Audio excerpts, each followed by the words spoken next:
Hello दीदी, हार्दिक स्वागत है आप सभी का आपके अपने कार्यक्रम में। मैं हूं आपके साथ डॉक्टर ईशा राजे तिवारी। बचपन से ही ट्रैफिक रूल्स के बारे में तो हमें पढ़ा दिया जाता है, लेकिन जब गाड़ी चलाने की बारी आती है तो ऐसे में सड़क सुरक्षा को हम नज़रअंदाज कर देते हैं। क्या क्या हमें मेजर्स रखने चाहिए, वो सारी चीज़ों पर हम ध्यान नहीं देते हैं। लेकिन हम आपको बता देते हैं कि 7 जुलाई से 30 सितंबर तक मनाया जा रहा है सड़क सुरक्षा माह। तो इससे संबंधित बहुत सारे प्रश्न हैं, तो उनके उत्तर आज आपको मिलने वाले हैं। साथ ही साथ अगर आपके मन में भी कोई प्रश्न है तो उसके लिए आप हमसे संपर्क कर सकते हैं। हमसे संपर्क करने के लिए हमारा नंबर नोट कर लीजिए। हमारा नंबर है 0755-266-0049। हमारा टोल फ्री नंबर है 1800-233-0040। ये नंबर आपकी टेलीविजन स्क्रीन पर दिखाए जा रहे हैं, तो आप इसे नोट करके हमें कॉल कर सकते हैं। क्योंकि आज हमने अपने स्टूडियोज़ में इनवाइट किया है जी जनार्दन जी को, जो कि एडीजी ट्रैफिक है। आज का कार्यक्रम में बहुत बहुत स्वागत है। थैंक यू मैडम, नमस्कार जी, तो सुरक्षा की बात चल रही है, सड़क सुरक्षा की। तो इसमें हम लगभग 2 महीने का इसे प्रोग्राम है, अभियान है। तो सबसे पहले इसी के बारे में हम जानना चाहते हैं आपसे कि क्या है ये अभियान। इसमें अभी 2 महीने का हमने सड़क सुरक्षा का अभियान चला रहा है। इसमें हेलमेट और सीट बेल्ट लगाना जो कानूनी अनिवार्यता है जी। इसमें हाल ही में मध्य प्रदेश हाईकोर्ट ने भी बताया है कि इसको जो है कि सभी यात्रियों से हेलमेट और सीट बेल्ट लगाना अनिवार्य करें। और उस पर ज़्यादा टू व्हीलर पे चलते ही जो पीछे बैठते पिलियन राइडर उसको भी हेलमेट पहनना चाहिए। ऐसा नहीं कि चलाने वाला हेलमेट पहना और पीछे बैठा हुआ आदमी हेलमेट नहीं पहना, वो ठीक नहीं है। दोनों हेलमेट पहन के जाना चाहिए। इसी प्रकार गाड़ी जो 4 व्हीलर चलाते समय सीट बेल्ट आवश्यक रूप से पहनना चाहिए जी। सीट बेल्ट पे जो पीछे बैठते हैं उसको भी सीट बेल्ट लगाना चाहिए, ताकि किसी दुर्घटना से बच सके, कोई गंभीर चोट ना लग सके, उसका जान जोखिम में ना जा सके। इसको सावधानी बरतने के लिए 2 व्हीलर वाले हेलमेट पहनना, पिलियन राइडर सहित, और 4 पहिया वाहन में ड्राइवर और बाकी सवार भी अनिवार्य रूप से हेलमेट पहनना चाहिए, ताकि किसी प्रकार का दुर्घटना हुआ तो उसका जान बचने की बिल्कुल। ऐसे बहुत सारे ट्रैफिक रूल्स भी हैं जिनका हमें पालन करना चाहिए। जो लोग पालन नहीं करते हैं तो आजकल आपने देखा होगा उनके घर पर चालान आ जाता है और उसका फाइन भरना पड़ता है। इससे संबंधित अगर आपके मन में भी कोई प्रश्न है, अगर आपके घर में भी ऐसा कोई चालान आया है या फिर कोई और समस्या जा रही है, कोई जिज्ञासा हो, तो उसके लिए भी आप हमसे संपर्क कर सकते हैं। कार्यक्रम के दौरान भी हमारे टेलीफोन नंबर्स आपको दिखाए जाते रहेंगे, आप जल्दी से उन्हें नोट कर लीजिए। नंबर है 0755-266-0049। हमारा टोल फ्री नंबर है 1800-233-0040। तो अगर कोई भी परेशानी आपको जा रही है तो बस एक फ़ोन कॉल की दूरी पर हम आपसे हैं। और आज कार्यक्रम में हमारे साथ एडीजी ट्रैफिक भी हैं जी जनार्दन जी, जो कि आपके प्रश्नों का उत्तर देंगे। तो देर मत करिए, जल्दी हमें कॉल करिए। साथ ही हम जान लेते हैं, क्योंकि ट्रैफिक सुरक्षा की बात चल रही है, ऐसे में जो बहुत सारे लोग हैं 2 व्हीलर्स वाले, वो कहते हैं कि ट्रैफिक तो ठीक है, हम काम चला लेते हैं, लेकिन हेलमेट लगाने की क्या ज़रूरत पड़ती है। तो जो लोग नहीं लगाते हैं और कभी उनका चालान बन जाता है तो कुछ देरी के लिए लगा लेते हैं, क्यों ज़रूरी है हेलमेट पहनना इतना? हेलमेट पहनना इसलिए ज़रूरी है कि करीब हमारा जितना भी जो मृत्यु होता है सड़क दुर्घटनाओं में, करीब सालाना हमारा 13,500 का आसपास जो है दुर्घटना में शिकार होते हैं, मृत्यु होता है। उसमें करीब 6,000 लोग जो है कि 2 व्हीलर वाला चालक है। इसलिए 2 व्हीलर वाला सबसे ज़्यादा 47% जो दुर्घटना है, जो मृतक है 47% हमारे मध्य प्रदेश में 2 व्हीलर का जो वाहन चालक और उसके साथ जो पिलियन राइडर है उनका मृत्यु होता है। इसलिए उसको यदि मृत्यु दर को कम करना, उसको जान बचानी है, उसको सुरक्षा के लिए हेलमेट पहनना बहुत ज़रूरी है। इस कारण से वो सभी जो वाहन चालक और पिलियन राइडर दोनों हेलमेट पहन के ही कहीं बाहर जाना चाहिए।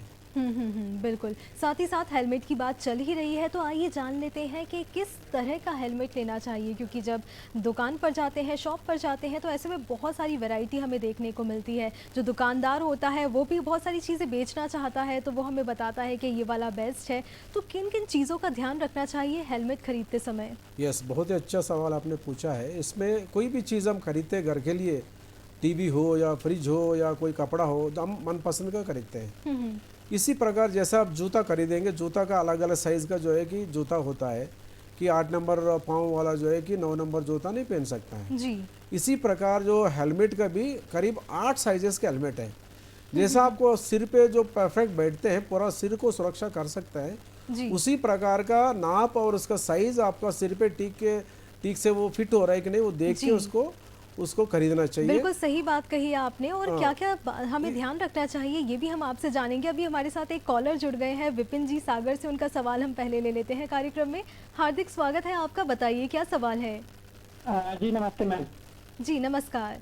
मैम मेरे दो सवाल हैं। पहला सवाल ये था कि फोर व्हीलर में दो लोग जो आगे बैठते हैं वो सीट बेल्ट बांधते हैं, तो क्या जो 4 लोग होते हैं फोर व्हीलर में, तो 4 लोगों को बांधना जरूरी है या फिर किस पे क्या, क्योंकि अभी नया आया था नियम कि 4 लोगों को बांधना चाहिए सीट बेल्ट, तो इसके बारे में मुझे बताएं। दूसरा सवाल ये था कि जो नवजात बच्चे गाड़ियां चलाते हैं तो उस पे पेरेंट्स पे कार्रवाई होती है, बच्चों पे किस पे, इसके बारे में मुझे बताइए, क्योंकि परिवार का भी योगदान रहता है, गाड़ी तो वो ही उनको उपलब्ध कराते हैं, तो यही जानना था। जी धन्यवाद। Thank you. इसमें आपने जो है कि गाड़ी में 4 लोग बैठे हैं तो उसको चारों को बेल्ट पहनना चाहिए कि पूछा था। इसमें जितने भी जो सीट कैपेसिटी है सभी का बेल्ट पीछे से वाला सीट पे उपलब्ध रहता है। सभी यात्रियों को, पीछे बैठे हुए यात्री और सामने बैठे हुए यात्री, सभी सीट बेल्ट आवश्यक रूप से पहनना चाहिए। आपका दूसरा सवाल था कि माइनर बच्चे आदि गाड़ी चलाते हैं, उसका दोष या इसकी जिम्मेदारी किसके ऊपर जाएगा। माइनर बच्चों को गाड़ी देना काफ़ी गंभीर अपराध है। इसमें जो है कि करीब 6 महीने तक जो है कि कारावास का सजा भी हो सकता है पेरेंट्स को या अभिभावक को जो भी उसको मोटरसाइकिल दिया है। इसलिए वयस्क होने तक किसी को जो है गाड़ी, नाबालिग लड़कियों को, नाबालिग लड़कों को गाड़ी नहीं देना चाहिए। एक गंभीर त्रुटि है, गंभीर अपराध है। इसलिए छोटे बच्चों को कभी वाहन नहीं देना चाहिए। उसका वयस्क होके प्रॉपर लाइसेंस लेने के बाद ही उसको वाहन देना चाहिए। प्रॉपर ट्रेनिंग देने के बाद गाड़ी सड़क पे चलने का काबिल है तब भी उनको गाड़ी देना चाहिए, ताकि वो खुद सुरक्षित रहे, दूसरों को भी रक्षा कर सके। जी, लेकिन आमतौर पे ये भी देखा गया है, क्योंकि नया नया शौक होता है, क्योंकि गाड़ी लोग चलाते नहीं हैं और बच्चे बड़ों को देखते रहते हैं गाड़ी चलाते हुए, तो कभी कभी चुप के कर वो घर पे किसी को बताएंगे नहीं और चुपचाप वो गाड़ी लेके चले जाते हैं और उनके दोस्त उन्हें सिखा देते हैं। तो ऐसे में किस प्रकार से उन्हें समझाया जाए ये मैं आपसे जानूंगी। लेकिन अभी हमारे साथ जबलपुर से कॉलर जुड़ गए हैं, अशोक जी। उनका सवाल हम लेते हैं। कार्यक्रम में हार्दिक स्वागत है, बताइए क्या प्रश्न है आपका। जी अशोक जी, अपना सवाल पूछें आप। जी मैडम जी, मेरा सवाल ये है सर से कि लोग चालान से बचने के लिए यहाँ वहाँ भागते हैं, बिना मतलब कि रास्ता बंद कर देते हैं, कार कहीं खड़ी कर देते हैं और बोलते हैं हमको लेफ्ट में जाना, राइट में जाना, झूठ बोल देते हैं और भीड़ बढ़ जाती है। तो इसको रोकने की कोई कदम आप उठा सकते हैं सर? नैतिकता से तो बड़ा अच्छा होगा, क्योंकि इससे पर्यावरण भी नुकसान होता है। जी, क्या कदम उठाया जा सकता है? कई बार ऐसे देखा जाता है कि ट्रैफिक पुलिस वाले खड़े हैं तो बचने के लिए लोग इधर उधर गाड़ी मोड़ लेंगे या फिर कहेंगे हम यहाँ तो जा ही नहीं रहे हैं, अपना रास्ता बदल लेते हैं। तो एक नैतिक जिम्मेदारी तो है ही, लेकिन इसके साथ साथ आपके द्वारा भी कोई कार्य किया जा रहा है कि इसे रोका जा सके? जहाँ भी हमारा ट्रैफिक का चेकिंग होती है उसमें बाकी दूसरा जो सपोर्ट सड़क होते हैं उसमें भी कभी कभी जवान, उपलब्ध बल के अनुसार से जवान लगा के उसको देखते हैं कहीं कोई डाइवर्ट करके चले जा रहे हैं, उसको भी पकड़ने के लिए कोशिश करेंगे। जहाँ तक संभव है वो लोगों को जो इधर उधर नहीं जाना चाहिए, आगे अपना यदि इसके पास हेलमेट वगैरह नहीं है, चालान पटके तुरंत हेलमेट खरीद के पहनना चाहिए जी। और जहाँ तक जो दूसरा रूट पे जाने का है, एक दिन जा पाएंगे, 2 दिन जा पाएंगे और किसी न किसी दिन जो है उसका वाहन का चालान होगा, उसके ऊपर कार्रवाई होगा।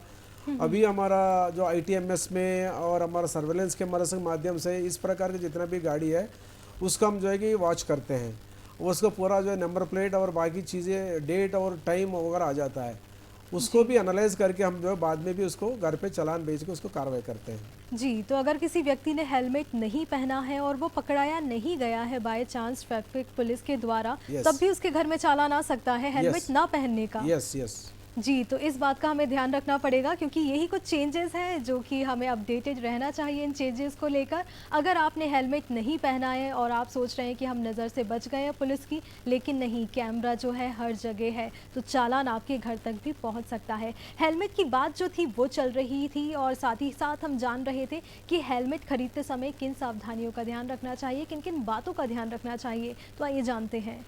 हेलमेट जैसा मैंने बोला था कि इसको अलग अपना साइज़ का जो, जैसा सिर आपका हेड जो प्रॉपरली बैठे उसमें फिट हो, और हमेशा उसको जो स्ट्रैप रहता है उसको स्ट्रैप करके सुरक्षित रखना चाहिए, ताकि आप जमीन पे गिर गया, सड़क पे गिर गया, फिर सिर पे लगा, वो हेलमेट निकल के बाहर नहीं आना चाहिए उसको, ताकि आपका सिर जो है बहुत ही सेंसिटिव ऑर्गन होता है, उसमें चोट लगने से आपका पूरा ब्रेन हेमरेज हो जाएगा, ब्रेन को चोट लग जाएगा तो बाकी अंग भी काम करना बंद हो जाएगा।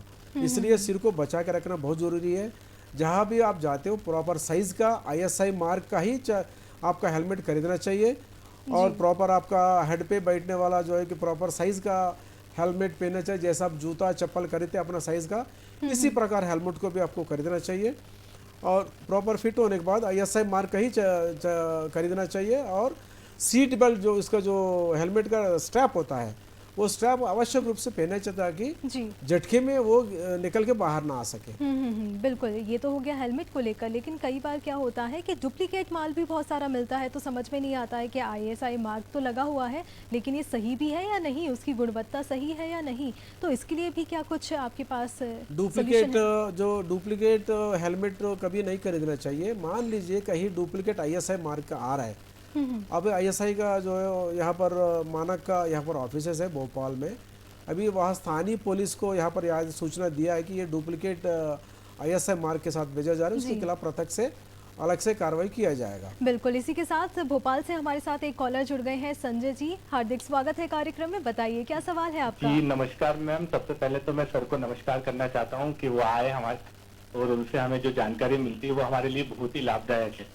सर से मैं ये पूछना चाहता हूँ, कभी कभी ऐसा होता है कि सर हम लोग जाते रहते हैं तो पुलिस वाले जो हैं रोक तो लेते हैं, हेलमेट लगाए सब कुछ लगाए, फिर भी उनका ये कहना है कि आपकी हेलमेट की क्वालिटी अच्छी नहीं है, तो आपका चालान तो कटना ही कटना। तो ऐसी दशा में हम लोग क्या कर सकते हैं सर?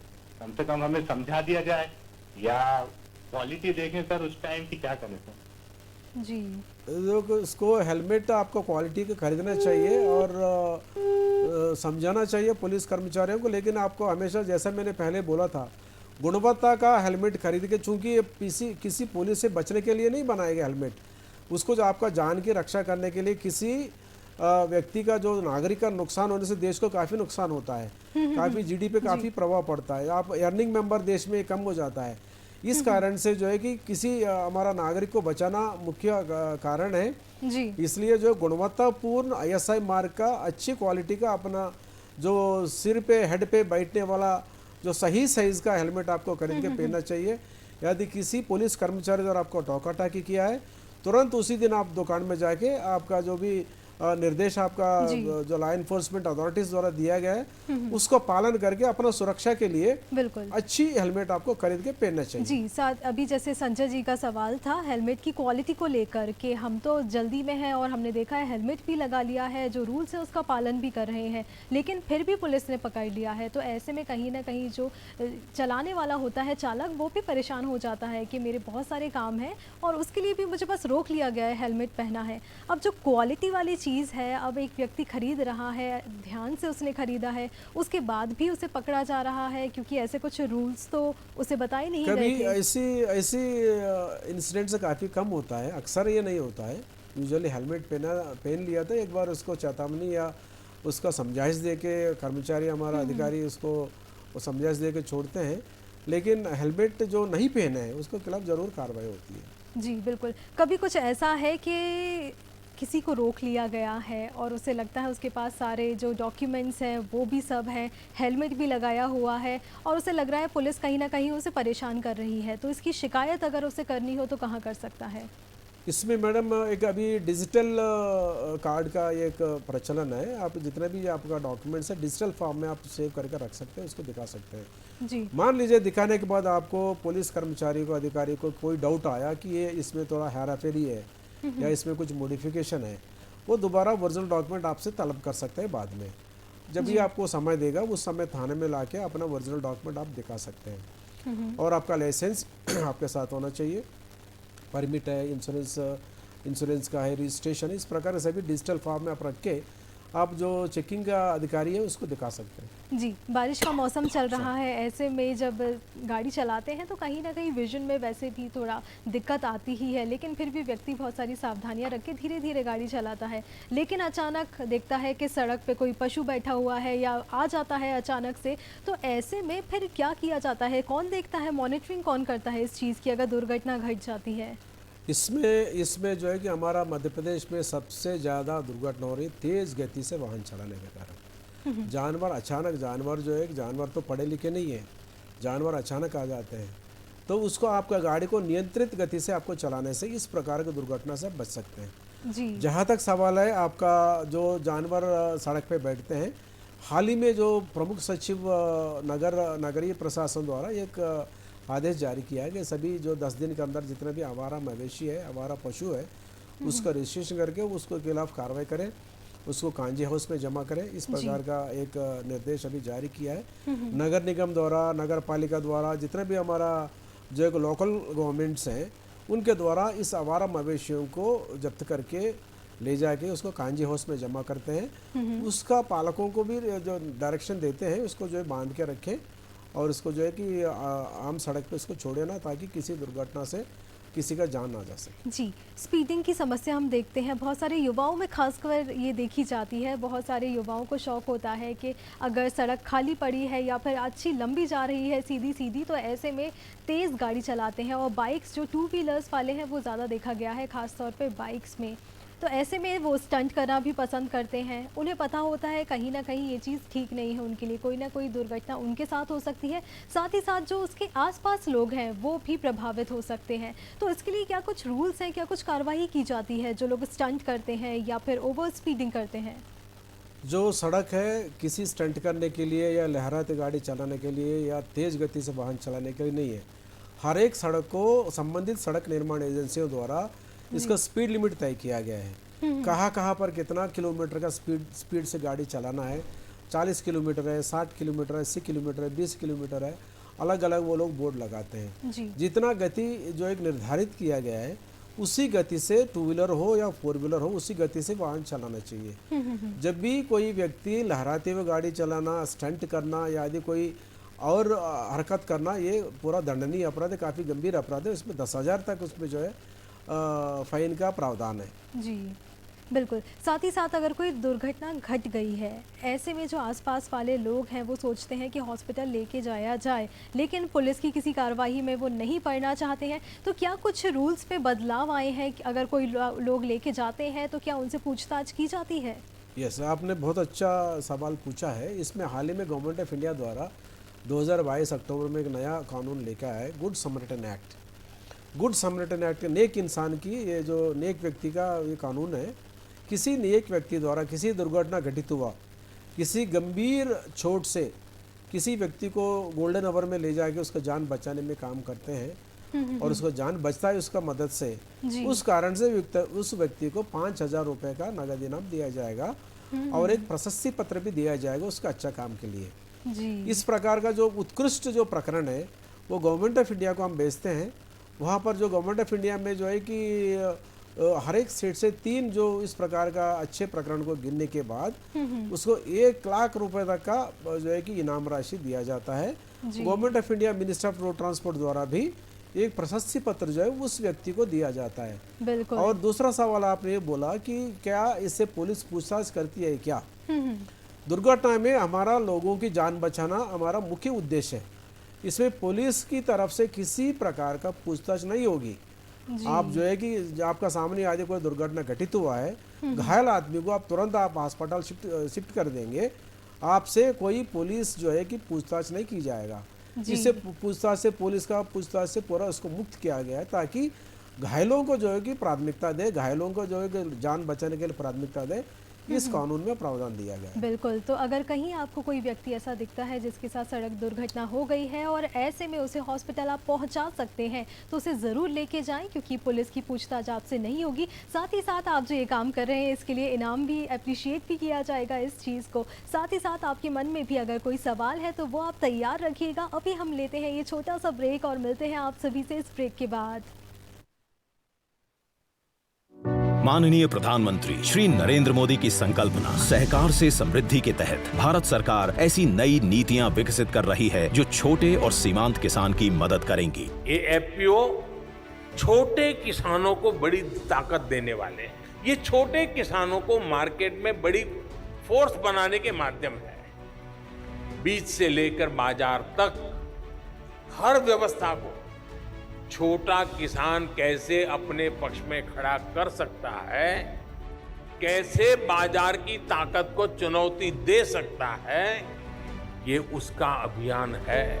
एफपीओज मूल्य संवर्धन से जुड़ी सभी गतिविधियों जैसे कि टेक्नोलॉजी, फसल की बिक्री, ज्ञान को आपस में बांटना, ब्रांडिंग और मार्केटिंग में मदद कर सकते हैं।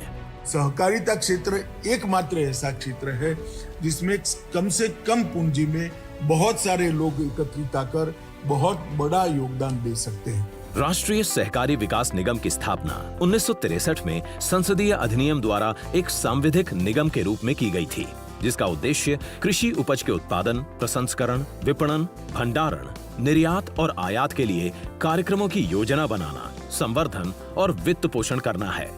निगम को कार्यान्वयन एजेंसी के रूप में सहकारिता क्षेत्र में 763 एफपीओ बनाने का लक्ष्य दिया गया था, जिसके सापेक्ष अधिकांश एफपीओ का गठन किया जा चुका है। सहकारिता मंत्रालय की पहल पर कृषि मंत्रालय ने एनसीडीसी को 1100 अतिरिक्त एफपीओज आवंटित किए हैं। इन 1100 ब्लॉकों में मौजूदा पैक्स को सुदृढ़ करने के लिए सर्वश्रेष्ठ पैक्स अपने सदस्यों के साथ एफपीओ बनाएगा। इसका लक्ष्य है मौजूदा पैक्स को और मजबूत करना, जिससे संसाधनों की कार्यकुशलता और कम खर्च से उत्पादकता बढ़ेगी। किसानों के लिए बेहतर लिक्विडिटी और मार्केट लिंकेज के जरिए ज्यादा आय प्राप्त होगी। सरकार की तरफ से हर नए एफपीओ को 33 लाख रुपए की आर्थिक मदद उपलब्ध कराई जाएगी। कृषि मंत्रालय भी नए एफपीओ को 5 साल तक मार्गदर्शन और मदद उपलब्ध कराएगा। एफपीओ किसानों की मदद कई तरह से कर सकते हैं। मोल भाव की ताकत को बढ़ाना। एफपीओ किसानों को सामूहिक रूप से अपने उत्पाद बेचकर बेहतर दाम दिलाने में मदद कर सकता है। संसाधनों की बेहतर उपलब्धता। एफपीओ ऋण, टेक्नोलॉजी और कृषि सेवाओं तक बेहतर पहुंच उपलब्ध करा सकते हैं। साथ ही एकल किसानों की सीमाओं का विस्तार करने में भी मदद कर सकते हैं। मूल्य संवर्धन और marketing. FPO processing, packaging, branding और निर्यात में भी मदद करेगा। किशमिश बेच के इसी संघ को बेच के तो हमें पूरे 1 साल में पहले कम पैसे मिलते थे, अभी पहले से भी ज़्यादा 1 लाख 1.5 लाख रुपए ज़्यादा बेनिफिट मिलता है। क्षमता निर्माण और जानकारी का आदान प्रदान। एफपीओ किसान से किसान के बीच सीखने, प्रशिक्षण कार्यक्रमों और फील्ड विजिट की प्रक्रिया, तकनीकी कौशल और अपने सदस्यों के ज्ञान को बढ़ाने में मदद करते हैं। पक्ष समर्थन और नीति सहायता। एफपीओ किसानों के लिए अपनी चिंताओं को प्रकट करने और नीति संबंधी विचार विमर्श में हिस्सा लेने के लिए एक आदर्श मंच बन जाएंगे। इस पहल के माध्यम से किसान आय के नए एवं स्थिर स्रोत उत्पन्न कर पाने में सक्षम होंगे। किसान उत्पादक संगठन, सुदृढ़ सहकारिता, समृद्ध किसान।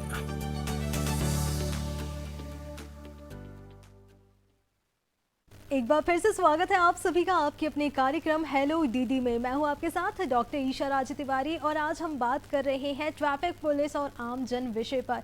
इस विषय पर विस्तार से जानकारी हमें दे रहे हैं जी जनार्दन जी, जो कि एडीजी ट्रैफिक हैं, और साथ ही साथ आपके प्रश्न का उत्तर भी दे रहे हैं। तो आपके मन में जो भी प्रश्न है, अगर आपको कोई समस्या जा रही है, आपने कहीं पे कंप्लेन की जिसकी सुनवाई नहीं हुई है ट्रैफिक से संबंधित, तो उसके लिए भी आप हमसे संपर्क कर सकते हैं। आपको क्या करना होगा, इसकी पूरी गाइडलाइन जी जनार्दन जी आपको दे देंगे।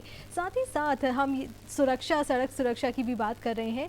बहुत सारे ट्रैफिक रूल्स ऐसे होते हैं जो बचपन में हमें पढ़ाए जाते हैं, जो कि बहुत सुपरफिशियल होते हैं कि रेड लाइट पे क्या करना है, ग्रीन लाइट पे क्या करना है, कब पैदल चलना है, ये सारी बता दी जाती हैं। लेकिन अब जब गाड़ी चलाने की शुरुआत करते हैं तो ऐसे में बहुत सारे रूल्स हैं जो कि हमें पता नहीं होते हैं। तो इनकी जानकारी कहाँ पे, कुछ आपके डिपार्टमेंट के द्वारा कुछ ऐसी पहल की जा रही है कि ये सारी जानकारी एक जगह पे मिल जाए? इसमें अभी मध्य प्रदेश पुलिस का ट्रैफिक का एक वेबसाइट हमने डिज़ाइन किया है। अभी इसी महीने में वो वेबसाइट चालू हो जाएगा। इसमें सभी जितना भी ट्रैफिक नियम है और जो ऑफेंसेस होते हैं ट्रैफिक का, उसमें किस ऑफेंस का क्या पेनल्टी है और क्या क्या ट्रैफिक साइनेजेस हैं, क्या क्या रोड मार्किंग्स हैं और ब्लैक स्पॉट्स के बारे में, बाकी जो सड़क का जो है कि जानकारी है, सभी उसमें समावेश रहता है। वेबसाइट विजिट करेंगे, आपका अलग अलग आपको जो है कि चैप्टर्स मिलेगा, उसमें आप आराम से जो है कि बहुत ही आसानी से देख के आप जो है कि कर सकते हैं। एक तो ये हो गया। दूसरा, हमारा जो पुलिस अधिकारी समय समय पे सभी स्कूल कॉलेजेस में जितना भी शैक्षणिक संस्था होते हैं वहाँ जाके लोगों को, बच्चों को पूरा पढ़ाते हैं। और जहाँ तक बड़े लोगों के लिए ट्रैफिक एजुकेशन देने की बात है, समय समय पे हम जो है कि जागरूकता अभियान चलाते हैं। उसमें जितना भी हमारा पुलिस कर्मचारी, ट्रैफिक के अलावा हमारा जिला पुलिस का अधिकारी भी उसमें जो सम्मिलित होते हैं। उसमें सोशल मीडिया के माध्यम से, प्रिंट मीडिया के माध्यम से, इलेक्ट्रॉनिक मीडिया के माध्यम से जितना भी हमारा सड़क सुरक्षा संबंध से जितने भी मुद्दे हैं समय समय पे लोगों तक पहुंचाते हैं, ताकि लोग अवेयर हो और जो दुर्घटना का शिकार ना हो। हेलमेट और सीट बेल्ट पहन के सफ़र करें, तेज़ गति से वाहन ना चलाएं और जो नियंत्रित गति से वाहन चला के सुरक्षित रहे, दूसरों को भी सुरक्षित रखें। इसका बारे में हम जो है लोगों को जागरूकता दिया जाते हैं। जी, साथ ही साथ आप दर्शकों अपने प्रश्नों को रेडी रखिएगा, लेकिन अभी जो समय है वो है एक छोटे से अंतराल का। हम मिलते हैं आपसे इस अंतराल के बाद। देवी अहिल्या कैंसर हॉस्पिटल में संभव है कैंसर का इलाज। बिना कीमो, बिना रेडिएशन अब दर्द से तड़पते कैंसर मरीजों को इलेक्ट्रो होम्योपैथी हर्बल मेडिसिन द्वारा राहत। कैंसर रोग विशेषज्ञ डॉक्टर अजय हाडिया के मार्गदर्शन से अब तक अनेक कैंसर मरीज यहां आकर ले चुके हैं स्वास्थ्य लाभ। कैंसर रोग के इलाज हेतु आज ही विजिट करें देवी अहिल्या कैंसर हॉस्पिटल, इंदौर।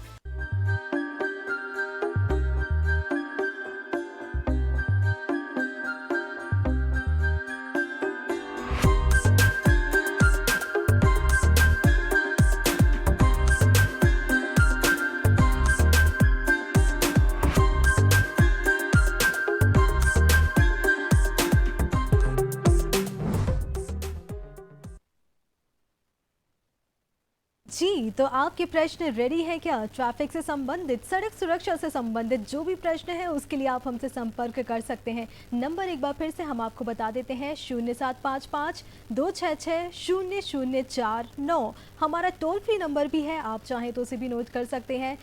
और इस टोल फ्री नंबर पे आप हमें कॉल करेंगे तो आपके जो प्रश्न हैं हम तक पहुंच जाएंगे। और आप ज़रूर प्रश्न करिए, क्योंकि बहुत सारी चीज़ है जो हमें पता नहीं होती है। और साथ ही साथ एक और रिक्वेस्ट भी हम आपसे करना चाहेंगे, जब भी आप हमें कॉल करें तो अपना जो टीवी का वॉल्यूम है वो थोड़ा कम कर लें, उसके बाद अपना प्रश्न पूछें, जिससे आपका जो प्रश्न है हमें आसानी से समझ में आ जाए और आपको उसका उत्तर भी मिल जाए। तो ट्रैफिक से संबंधित बात चल रही है जी जनार्दन जी से, जो कि एडीजी ट्रैफिक है, और साथ ही साथ हम जानते हैं कुछ और प्रश्नों के उत्तर उनसे।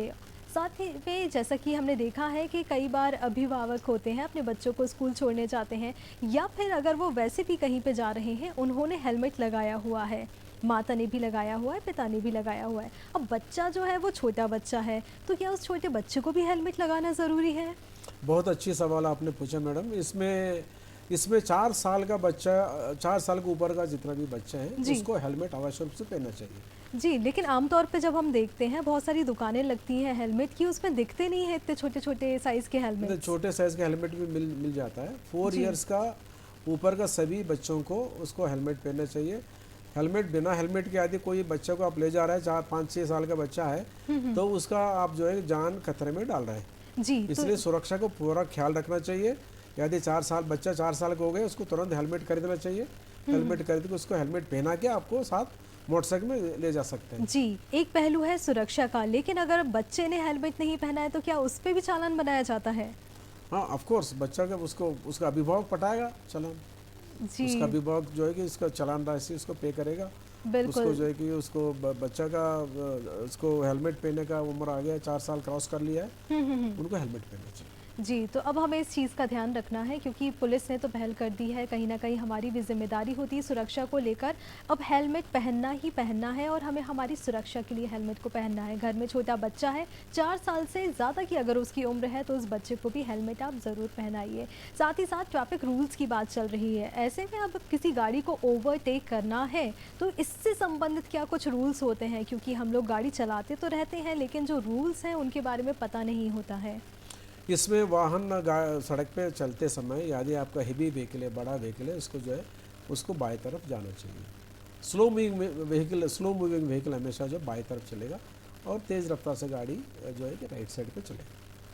और इसी प्रकार वो ओवरटेक हमेशा राइट से लेना चाहिए जी। यदि आप चढ़ाई पे आप चढ़ रहे हैं तो जो चढ़ने वाला व्हीकल का पहले इसको प्राथमिकता होगी जी। और उतर रहा है आप उतर रहे तो उसको जो है कि वो चढ़ने वाला को आपको जगह देना चाहिए।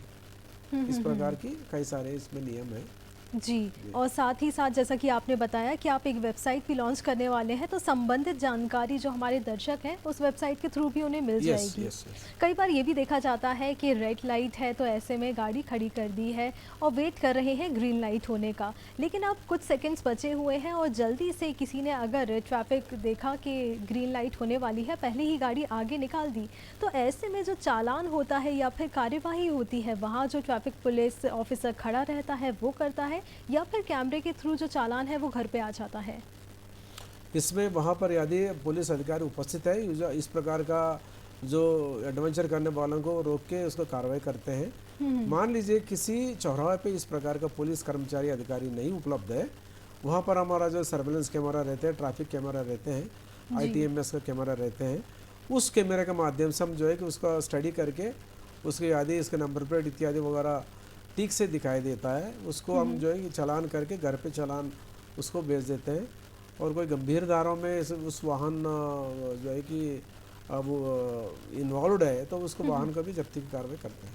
जी। चालान घर पे आ गया है, देख भी लिया है, लेकिन अभी तक फ़ाइन नहीं भरा है। पहली तो बात ये है कि फ़ाइन कहाँ भरना है, इसके बारे में आपसे जानकारी लेना चाहेंगे। दूसरा कि अगर फ़ाइन भरा नहीं है तो क्या कार्रवाई की जाती है इस पर? इसमें ITMS का हमारा 7 शहरों में जो है ITMS system, integrated traffic management system, ये हमारा जो है कि इंदौर, उज्जैन, भोपाल, ग्वालियर, सागर, सतना, जबलपुर में 7 शहर में ITMS का सुविधा है। यहाँ पर शहर में पूरा कैमरा लगे हुए हैं। वहाँ पर कोई भी ट्रैफिक उल्लंघन है, जैसा हेलमेट नहीं पहनना, 3 सवारी जाना, तेज़ रफ्तार से गाड़ी चलाना और रेड लाइट जंप करना, इस प्रकार के उल्लंघन को ये कैमरास कैप्चर करके चालान जनरेट करते हैं जी। चालान जनरेट करने के बाद उसका हम पता निकाल के ट्रांसपोर्ट विभाग का माध्यम से पता निकाल के फिर उसको घर पे हम चालान भेज के उसका राशि वसूलते हैं। जब भी नोटिस है तुरंत आपको चालान उसको पटा जाना चाहिए, अन्यथा क्या होगा कि ये चालान जो कोर्ट में जाएगा, कोर्ट में जाने से आपका हायर पेनाल्टी भी आपको लग सकता है, पर आपका एक दिन खराब होगा और जो है कि उसको पुलिस जो है कि आपको समन्स तामील करके फिर कोर्ट में बुलाएंगे, ये सभी काफ़ी असुविधा होगी। इसलिए जब भी आपके पास जो है कि चालान आया आपको तुरंत उसको चालान पटा देना चाहिए। चालान पे करने का तरीका यह है कि MP गवर्नमेंट का जो ऑनलाइन MP ऑनलाइन पोर्टल है उसका माध्यम से चालान कर सकते हैं, संबंधित ट्रैफिक पुलिस स्टेशन में जाके कर सकते हैं जी। और अभी हम जो POS मशीन से भी हम चालान कर रहे हैं जी। POS मशीन में जो है कि कंसर्निंग जो है कि कर्मचारी के पास चालान कैश में पे करके चालान कर सकते हैं, UPI के माध्यम से, क्रेडिट कार्ड, डेबिट कार्ड के माध्यम से भी आप चालान कर सकते हैं जी। तो आप देख रहे हैं बचने के जो अलग अलग आइडियाज़ होते थे लोगों के पास, तो अब नहीं बचा जा सकता है। नैतिक जिम्मेदारी है, हमारी सुरक्षा के लिए ही ये सारे रूल्स रहते हैं, तो चालान तो आपको भरना ही पड़ेगा। इसके साथ ही अगर कोई आपको समस्या जा रही है, अगर आपके साथ कभी वैसा हुआ हो कि कोई डॉक्यूमेंट नहीं था, आपको पकड़ लिया गया था, लेकिन उसके बाद आपको समझ में नहीं आ रहा था कहाँ संपर्क करना है, ऐसे बहुत सारे प्रश्न हैं जो आपके मन में हो सकते हैं, तो उनसे अपने मन तक आप ना रखें और हम तक पहुंचाएं, क्योंकि ADG ट्रैफिक हमारे साथ जी जनार्दन जी जुड़े हुए हैं जो कि आपके प्रश्नों का उत्तर देंगे। नंबर आप नोट कर लीजिए 0755 266 0049। हमारा टोल फ्री नंबर है 1800 233 0040। क्योंकि बहुत सारे बदलाव हैं जो होते रहते हैं आमतौर पर, तो आपका अपडेटेड रहना बहुत ज़्यादा ज़रूरी है। इसी के साथ ही हम अगर स्कूल बसेस के बारे में बात करें तो उनसे संबंधित क्या कुछ रूल्स रहते हैं कि उन्हें अपनी बस में सुरक्षा के लिए क्या कुछ किट्स रखनी चाहिए। अगर हम स्वास्थ्य से संबंधित बात करें, कुछ फर्स्ट एड किट रखनी चाहिए, फायर एक्सटिंग्विशर, क्या क्या चीज़ें उपलब्ध होनी चाहिए। इसमें स्कूल बसेस में जो है कि जितना भी सीट का जो कैपेसिटी है उतना ही स्टूडेंट्स को बैठाना चाहिए, अधिक उसको भर भर के जो है उसमें लेके नहीं जाना चाहिए।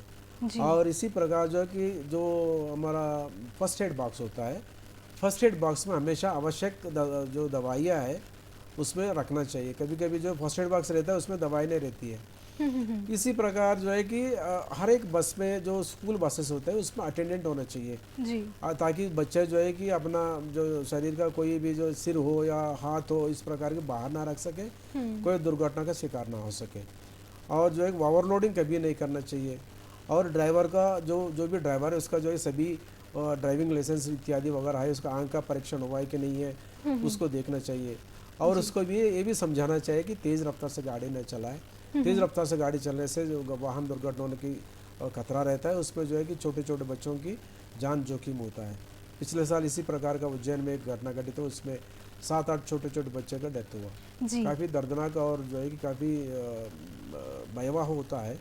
इसलिए जो है कि ओवरलोडिंग कभी नहीं करना चाहिए और फर्स्ट एड बॉक्स रखना चाहिए, अटेंडेंट को रखना चाहिए। अटेंडेंट और ड्राइवर को अच्छी बच्चों के साथ पूरा शालीनता से व्यवहार करने के लिए समझा देना चाहिए और गाड़ी नियंत्रित गति से चलना चाहिए। जी, ये नियंत्रित गति से कोई चला रहा है, ट्रैफिक रूल्स का भी पालन कर रहा है, लेकिन कहीं ना कहीं उसे समस्या तब चली जाती है जब कुछ वीआईपी कार्यक्रम चल रहा होता है शहर में, और ऐसे में काफ़ी ट्रैफिक जैम हो जाता है। जो रूट्स होते हैं उन्हें डाइवर्ट कर दिया जाता है। जिनके पास वीआईपी पास होता है उन्हें भी काफ़ी तकलीफ जाती है, वो दिखा भी देते हैं लेकिन फिर भी वो आसानी से निकल नहीं पाते हैं।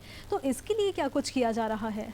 इसमें वीआईपी विजिट जब होता है इसका ट्रैफिक माफ़ी चाहती हूँ आपको बीच में रोकने के लिए। मनोज जी हमारे साथ भोपाल से जुड़ गए हैं, उनका सवाल हम पहले लेते थे।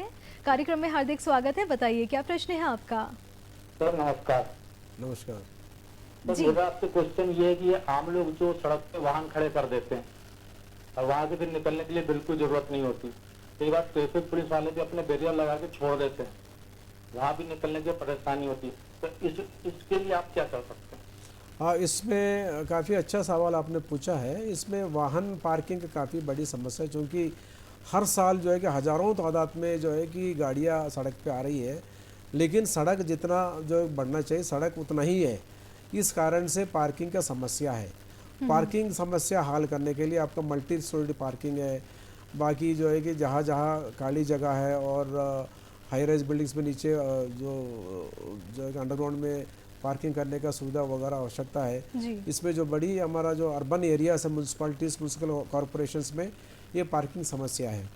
इस पार्किंग समस्या को म्यूनसिपल एडमिनिस्ट्रेशन के साथ मिलके ये मल्टी लेयर पार्किंग है और जो है कि इस प्रकार की पार्किंग करना चाहिए। और जहाँ तक जो पुलिस कर्मचारी द्वारा जो बैरिकेड्स वगैरह लगा के छोड़ देते हैं, बैरिकेड किसी ट्रैफिक को जो इसको बोलते हैं ट्रैफिक कामिंग मेजर, ट्रैफिक को धीमी करना ताकि तेज रफ्तार से गाड़ी ना चल सके और कोई दुर्घटना का शिकार ना हो सके, उसको बोलते हैं ट्रैफिक कामिंग मेजर्स के माध्यम से भी कुछ सड़कों पे ये बैरिकेड्स लगाते हैं। जी हाँ। और किसी वीआईपी विजिट के कारण या किसी अन्य कारण से ट्रैफिक कर्मचारी द्वारा बैरिकेड लगा दिया, पूरा हटाया नहीं है, तुरंत उसको डायल 100 पे बताने से या किसी संबंधित पुलिस स्टेशन में बताने से कर्मचारी भेज के हटा देते हैं और संबंधित कर्मचारी को चेतावनी भी देते हैं। जी, अगर कोई वीआईपी वहां से गुजरने वाला है तो ऐसे में आधे घंटे 1 घंटे तक इससे अधिक भी रोका जाता है। ऐसे में छोटे बच्चे होते हैं, वो भी परेशान हो जाते हैं, किसी का कुछ इम्पोर्टेंट काम होता है और वो भी उस जगह पे फंस जाते हैं।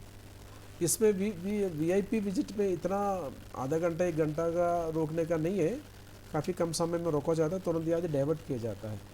जब भी कोई वीआईपी भ्रमण होता है उसको पहले ही दिन में ही उसका रूट का कौन सा सड़क पे ज़्यादा तकलीफ हो सकता है, ज़्यादा उसको जाम हो सकता है, उसका पूरा चेतावनी दिया जाता है। तदनुसार जो यात्रियों से हम अपेक्षा करते हैं ताकि वो दूसरा जो है कि सरल रूट से वो अपनाएं उस दिन के लिए और उस रूट चुन के जाए, इस प्रकार हम आशा करते हैं।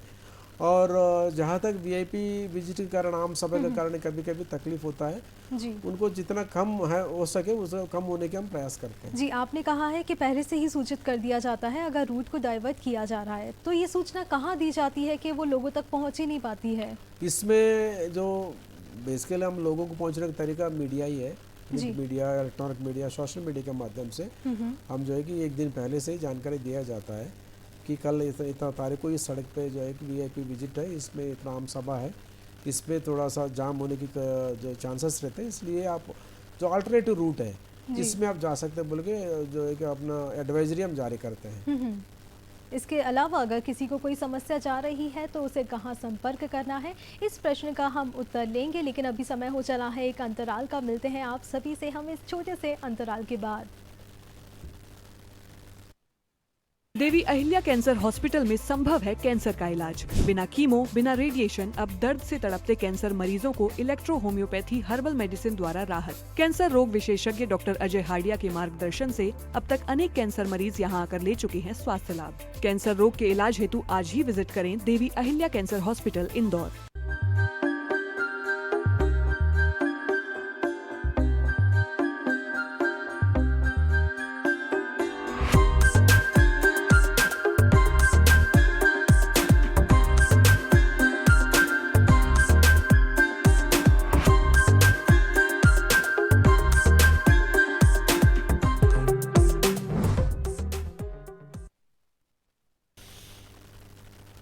एक बार फिर से स्वागत है आप सभी का आपके अपने कार्यक्रम हेलो डीडी में। आज हम बात कर रहे हैं पुलिस और जो आमजन है, ट्रैफिक से संबंधित आपके मन में जो भी प्रश्न है आप हमसे पूछ सकते हैं। कार्यक्रम के दौरान भी नंबर आपको दिखाए जा रहे हैं, आप नंबर नोट कर लीजिए। नंबर है 0755-266-0049। हमारा टोल फ्री नंबर है 1800-233-0040। जो भी प्रश्न है आप हमसे पूछ सकते हैं, क्योंकि जी जनार्दन जी जो कि एडीजी ट्रैफिक है वो हमारे साथ कार्यक्रम में जुड़े हुए हैं।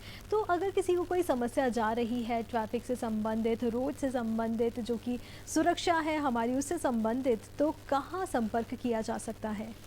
इसमें जैसा आप जानते हैं कि मध्य प्रदेश में 2 कमिश्नरेट है और 52 ज़िले हैं, और जिस जिले के ट्रैफिक समस्या से संबंधित जो पुलिस अधीक्षक को, पुलिस कंट्रोल रूम को संपर्क कर सकते हैं। डायल 100 पे फ़ोन लगा के समस्या बताने से भी वो संबंधित जिला को वो जो ग्रीवांस है वहाँ पर फॉरवर्ड किया जाता है। वहाँ पर उस जिला का जो अधिकारी कर्मचारी द्वारा उसको अटेंड किया जाता है। जी बिल्कुल। इसके साथ ही साथ हम ट्रैफिक की बात कर रहे हैं और साथ में हम ये भी जान लेते हैं इतने सारे जो एक्सीडेंट्स होते हैं आखिर इसका कारण क्या होता है, क्योंकि कारण तो बहुत सारे होते हैं, लेकिन अगर मेजरली हम बात करें तो कारण क्या हो जाते हैं इसके? इसमें एक्सीडेंट होने का बहुत सारे कारण है। मुख्य रूप से वाहन तेज़ गति से चलाना ये सबसे बड़ी कारण है। इसमें करीब 76% जो दुर्घटना है वाहन को तेज़ गति से चलाना इस कारण से होते हैं। इसी प्रकार जो है कि शराब पी के वाहन चलाना और वाहन चलाते समय मोबाइल पे बात करना और गलत दिशा में वाहन चलाना, गलत दिशा में ओवरटेक करना, ये और जो नाबालिग बच्चे जो अनट्रेन्ड है, बिना लाइसेंस लिए हुए गाड़ी चला रहे हैं, उसके कारण भी ये दुर्घटना होने की कारण रहता है। ये सभी जो एक्सीडेंट का मुख्य कारण है। यदि नियंत्रित गति से तो सीट बेल्ट और हेलमेट पहन के आदि वाहन चलाएंगे, दुर्घटना होने की चांसेस कम है। दुर्घटना हो भी जाता है आपको गंभीर चोट नहीं लगेगा, मामूली चोट से आप बच सकते हैं। बिल्कुल। आजकल बहुत सारा ट्रेंड चलता है जिसमें वीडियो शूट की जाती है, पिक्चर्स ली जाती है गाड़ी चलाते हुए, तो इससे संबंधित भी कोई नया रूल आया है? इसमें गाड़ी को लहराते हुए चलाना और डेंजरस ड्राइविंग बोलते हैं उसको। इसमें जो है कि स्टंट चलना या वीडियो चलाना इस प्रकार की कार्रवाई के लिए सड़क नहीं बनी है। सड़क जो है कि नियंत्रित गति से वाहन चलाने के लिए है। इस कारण से जो इस प्रकार को कोई हरकत, कोई भी काम जो नहीं करना चाहिए। यदि इस प्रकार सड़क पे कोई डेंजरस ड्राइविंग करता है उसको काफ़ी जो है कि कॉग्निजेबल ऑफेंस है, वो उसमें गिरफ्तार भी हो सकते हैं। गंभीर अपराध है। डेंजरस ड्राइविंग करना सड़क पे गंभीर अपराध है, उसमें गिरफ्तार भी हो सकते हैं, पेनाल्टी अलग से लगेगी। कार्स की अगर हम बात करें तो उसमें डैश कैम भी लगाए जाते हैं, कैमरे ऐसे कि जो सड़क पे चल रहे हैं तो उसमें रिकॉर्डिंग होती जाती है, वीडियो शूट हो जाती है। तो सुरक्षा के लिए भी कभी कोई एक्सीडेंट हो जाए तो उसका प्रूफ रहता है हमारे पास। क्या ये लगाना कंपलसरी है या फिर ये एक चॉइस होती है, ये ऑप्शन रहता है? इसमें कैमरा लगाने से सुविधा है। इसमें क्या है कि एक्सीडेंट का आप जो है कि कैसा घटित हुआ, क्या हुआ, पूरा रिकॉर्ड रहता है। उसमें बाद में हम एनालाइज करने में, इन्वेस्टिगेशन में इस प्रकार के रिकॉर्डिंग हमको काफ़ी जो है कि लाभदायक होगा। कभी कभी बाकी जो अपोजिट पार्टी है काफ़ी बहस करते हैं, मेरा कोई गलती नहीं है, इनका गलती है, इस प्रकार के बहस करते हैं। इस बहस से बचने के लिए उस प्रकार की जो चीज़ें जो लगाना काफ़ी उपयोगी है। जी, जैसा कि मेरा आपसे एक सवाल था कि जो हाईवे पे, क्योंकि मौसम काफ़ी ख़राब, अभी बारिश का मौसम चल ही रहा है, ऐसे में जो पशु हैं वो अचानक सामने आ जाते हैं। तो आपने बताया कि हमें गाड़ी कैसे चलानी चाहिए, लेकिन अगर कोई पशु वहाँ पे है और इनकी शिकायत करनी है, क्योंकि असुविधा एक को गई, लेकिन उस यात्री के पीछे जो और भी गाड़ियाँ आ रही हैं उन्हें भी असुविधा जाएगी, तो कहाँ शिकायत की जा सकती है इसकी? क्योंकि एक्सीडेंट्स भी काफ़ी होते हैं। जी, इसमें आवारा मवेशियों का संबंध में जो है कि नगर निगम, नगर पालिका, जितना भी स्थानीय संस्था है, जिला पंचायत, ग्राम पंचायत वगैरह सभी इसका देखभाल करते हैं। ये विषय पूरा उस विभाग से संबंधित है। उन लोग का कांजी हाउस बना हुआ है, कांजी हाउस में इसको जमा किया जाता है, और जो भी मालिक को अपना पशुओं को जो सड़क पे छोड़ते हैं उसके खिलाफ भी इसमें कार्रवाई होती, पेनल्टी लगती है। इसमें जब भी इस प्रकार का आवारा मवेशी दिखाई दिया आपको, संबंधित नगर निगम या नगर पालिका, उसको जो नगर पंचायत है, ग्राम पंचायत है, उसका कार्यालय में उसका जो सचिव रहते हैं उसको इन्फॉर्म करके उसके खिलाफ कार्रवाई करा सकते हैं। जी, साथ ही साथ अगर हम ट्रैफिक के साथ बात करें, अगर जो लोग गाड़ियाँ चलाते हैं तो ऐसे में हॉर्न की बहुत ज़्यादा समस्या है, नॉइज़ पोल्यूशन भी होता है, लेकिन हमारे यहाँ देखा गया है हॉर्न बहुत ज़्यादा बजाया जाता है। एक तो हॉर्न होता है, लेकिन साथ ही साथ कुछ लोग अलग वाले हॉर्न लगा लेते हैं जिन बहुत ज़्यादा लाउड होते हैं। कहीं ना कहीं हो सकता है कि पुलिस की, एम्बुलेंस से संबंधित उसकी आवाज़ है, और जिससे लोग जो है काफ़ी भ्रमित हो जाते हैं। तो क्या इन लोगों पर कुछ कार्रवाई की जाती है? इसमें कोई भी वाहन उसको मिलने के बाद इस प्रकार का जो है कि प्रेशर हॉर्न बोलते हैं इसको, प्रेशर हॉर्न लगाना अपराध है। इसमें 5,000 रुपए तक इसमें जो है कि जुर्माना लग सकता है। बिल्कुल। कोई भी मॉडिफिकेशन, जैसा आपने गाड़ी खरीदा इसके बाद अलग से कोई मॉडिफिकेशन करना चाहिए, नहीं करना चाहिए। कोई भी मॉडिफिकेशन हो तो उसको अलग अलग मॉडिफिकेशन के लिए उसको अलग अलग राशि आपको जमा करना पड़ेगा। उसमें आपने प्रेशर हॉर्न लगा लिया 5,000, आपने नया कलर चेंज कर दिया 5,000, इस प्रकार की पेनल्टी जो है कि लग सकता है। इसलिए किसी प्रकार का मॉडिफिकेशन जो है आपको वाहन में नहीं कराना चाहिए। जी, मॉडिफिकेशन नहीं करवाया है बाइक में, लेकिन कोई ऐसी जगह है जहाँ पर कुछ बच्चे मिल गए हैं और वो तेज़ गाड़ी चला रहे हैं या फिर उसको स्पीडिंग करेंगे तो उसकी आवाज़ काफ़ी तेज़ आती है, जिससे जो बुज़ुर्ग रहते हैं आसपास, जो रहने वाले रहते हैं, वो परेशान होते हैं जिनका घर है। तो क्या वो लोग इस चीज़ की कंप्लेन कर सकते हैं? कुछ रूल रहता है इसके लिए? बिल्कुल सही कहा आपने कि तेज़ गति से प्रेशर हॉर्न वगैरह लगा के कई सारी गाड़ी चलती, इसमें समय समय पर हमारा पुलिस का अधिकारी और चालान करते हैं इसमें, इस प्रकार का वाहन चलाने वालों को। जी। और इसमें जो है कि चालान करके आवश्यक पड़ने से लाइसेंस वगैरह नहीं है और पहले इसको यदि 3 बार पहले चालान हो चुके हैं, जी, इस प्रकार के व्यक्तियों का हम गाड़ी जब्त करते हैं। जी हाँ। साथ ही साथ हम ये भी जान लेते हैं हूटर वाली बात, क्योंकि जो रूल्स हैं हम लोगों को पता है कि उसमें बदलाव किए गए थे, लेकिन कई बार देखने को मिल जाता है कि गाड़ियाँ गुजर रही हैं, उस पर हूटर लगा हुआ है और वो बजता है और ऐसा फील होता है कि कोई वीआईपी जाने वाला है, सब कुछ साइड दे देते हैं उन्हें। तो क्या कुछ रूल्स हैं उससे संबंधित अभी? इसमें तुरंत यदि जानकारी डायल 100 को माध्यम से अपने संबंधित पुलिस को दे दिया जाता है।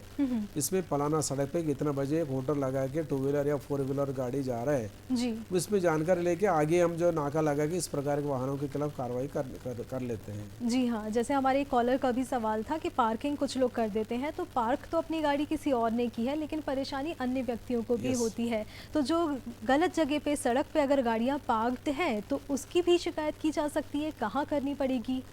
पार्किंग समस्या तो संबंधित थाने में करना चाहिए, संबंधित थाने में करना चाहिए, क्योंकि थाना ही हमारा बेसिक यूनिट है और वही आदमी इसको निराकरण भी कर सकते हैं, तुरंत किसी आदमी को भेज के या प्रॉपर इसको व्यवस्थित तरीके से पार्क करके इसको कर सकते हैं। बिल्कुल। अगर पार्किंग की ही हम बात करें, नो पार्किंग में किसी ने गाड़ी लगाई हुई है और उसकी गाड़ी उठा के लेके जा चुकी है। अब जो गाड़ी है वो एकदम नई है और उस पर कहीं ना कहीं जब उसे लेके जाया गया उस वजह से उसमें डैमेजेस आ गए, स्क्रैचेस आ गए या फिर बड़े डैमेजेस हो सकते हैं। तो इसके लिए जिम्मेदार कौन होता है? इसमें जो नो पार्किंग जगह पे गाड़ी पार्क करना गलत है, इसमें अलग से कार्रवाई होगा और गाड़ी पार्क करते समय पूरा सावधानी बरता जाता है, किसी प्रकार का नुकसान ना हो, कोई स्क्रैचेस ना हो और किसी ज़्यादा जो एक डैमेज है तो उस पर संबंधित हमारा जो कर्मचारी है जो भी हैंडल कर रहा है उसके खिलाफ जो है कि डैमेजेस का कार्रवाई कर सकते हैं। बिल्कुल। एक आपके पास ऑप्शन भी होता है कि गाड़ी लॉक कर दी जाती है, तो आप क्या प्रेफर करते हैं? उनसे क्या बोला जाता है कि गाड़ी उठा के ही लेके जानी है या फिर गाड़ी को लॉक भी कर दिया जा सकता है? गाड़ी इसको लॉक कर देंगे, कभी कभी इसमें क्रेन का माध्यम से और गाड़ी में लोड करके हम ले जाते हैं, ले जाके फिर थाना में रख के फिर वो जैसा जो वाहन का मालिक आते हैं इसके खिलाफ जो है कि चालानी कार्रवाई जी। तो अगर कुछ डैमेजेस लगते हैं तो उसकी शिकायत की जा सकती है, स्पेशली अगर नई गाड़ी है उससे संबंधित। इसके साथ ही ब्लैक फिल्म जो है काफ़ी चढ़ाई जाती थी विंडोज़ पे, जो 4 व्हीलर्स होती हैं उसकी, लेकिन आपको पता ही है कि अब वो चीज़ नहीं, उसे बंद कर दिया गया है। लेकिन फिर भी कुछ ऐसी गाड़ियाँ दिख जाती हैं, विशेष तौर पर अगर काली कलर की गाड़ी किसी ने खरीदी है तो उसमें फिर वो ब्लैक फिल्म भी लगा लेते हैं विंडोज़ पर। तो उसके लिए क्या कार्रवाई आपके द्वारा की जाती है? अगर कोई और शिकायत करना चाहे तो क्या वो भी कर सकता है? जब भी वाहन चलाते समय पूरा जितना भी लोग अंदर हैं उसको पूरा बाहर दिखाई देना चाहिए, कहा ताकि किसी प्रकार का जो है कि अत्याचार वगैरह इत्यादि ना हो। इस उद्देश्य से इसको बनाया गया है। तो ब्लैक कलर का जो फिल्म है, फिल्म लगाना गलत है, और इसको जब भी इस प्रकार का जो फिल्म लगाते हुए वाहन देखा जाता है, पुलिस अधिकारी द्वारा इसको चालान किया जाता है जी। और इसको वो जो ब्लैक फिल्म है उसको निकाल दिया जाता है। बिल्कुल। अगर भारी वाहनों की बात करें और जो लाइट व्हीकल्स हम लोग चलाते हैं आम तौर पर, तो इनके लिए क्या कुछ रूल्स हैं? क्या रात में ही भारी वाहन सड़क पे चलते हैं, या फिर शहर में हम देखते हैं कि दिन का समय है और ऐसे में भी हमें काफ़ी ट्रक्स वगैरह देखने को मिल जाते हैं? क्या कुछ अलग रूल्स हैं इनके लिए? इसमें प्रत्येक जिला में जो अर्बन एरियाज होते हैं, अर्बन एरियाज में काफ़ी ट्रैफिक जो है कि दिन में रहता है जी। उस समय में हेवी वाहन का आने के उसका रोका जाता है, इसको टाइम शेड्यूल दिया जाता है। हेवी वाहन जो है सुबह जो है कि जो रात को 9 बजे से लेकर सुबह 8 बजे तक जा सकते हैं बोल के, अलग अलग शहर अलग अलग अपना पॉपुलेशन, अपना आबादी के हिसाब से वो नियम तय करते हैं, और इस प्रकार से जो है कि उसी समय पे जाएंगे ताकि किसी प्रकार का दुर्घटना ना हो। बिल्कुल। तो ये वाले तो रूल्स आपने बता दिए, लेकिन साथ ही साथ अगर कोई ऐसा व्यक्ति है जो कि आप अभी 1 माह, अभी 2 माह के लिए ये चलाया गया है, सड़क सुरक्षा माह मनाया जा रहा है, इस अभियान से अगर कोई आम व्यक्ति जुड़ना चाहता है तो क्या वो भी जुड़ सकता है? बहुत अच्छी बात है। आम व्यक्ति यदि अवेयरनेस में और पुलिस का सहयोग करते हुए यदि सड़क सुरक्षा से जुड़ना चाहते हैं, वो काफ़ी उसका स्वागत है।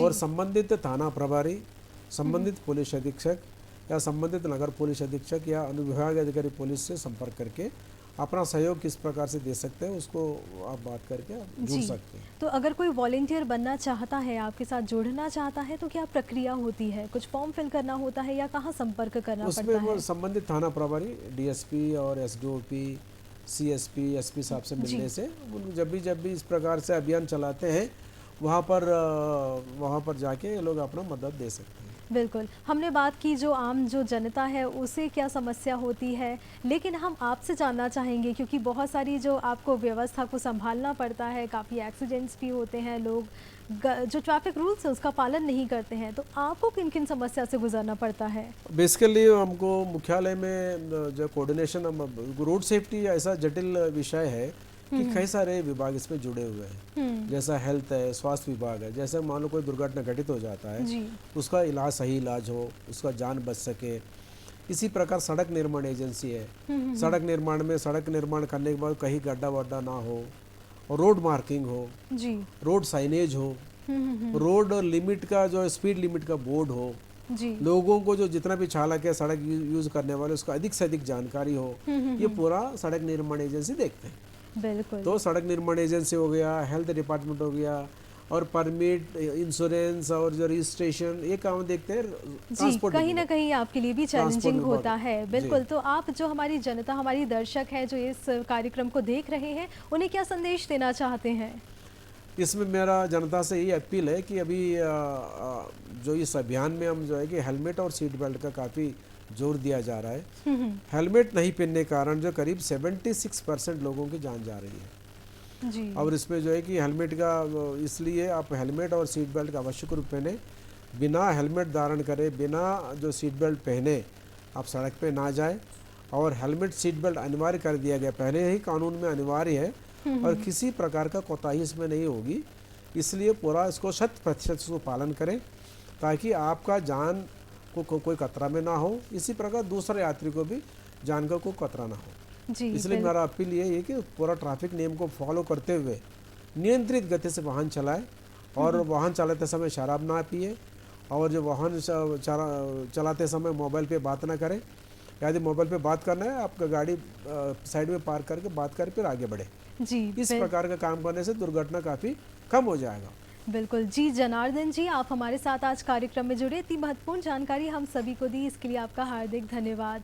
इसी के साथ अगर आपको कोई भी समस्या चाहती है ट्रैफिक से संबंधित, रोड सेफ्टी से संबंधित, इसके लिए आप डायल 100 कर सकते हैं। इसी के साथ डॉक्टर ईशा राजे तिवारी और हेलो डीडी की टीम को दीजिए इजाज़त। नमस्कार।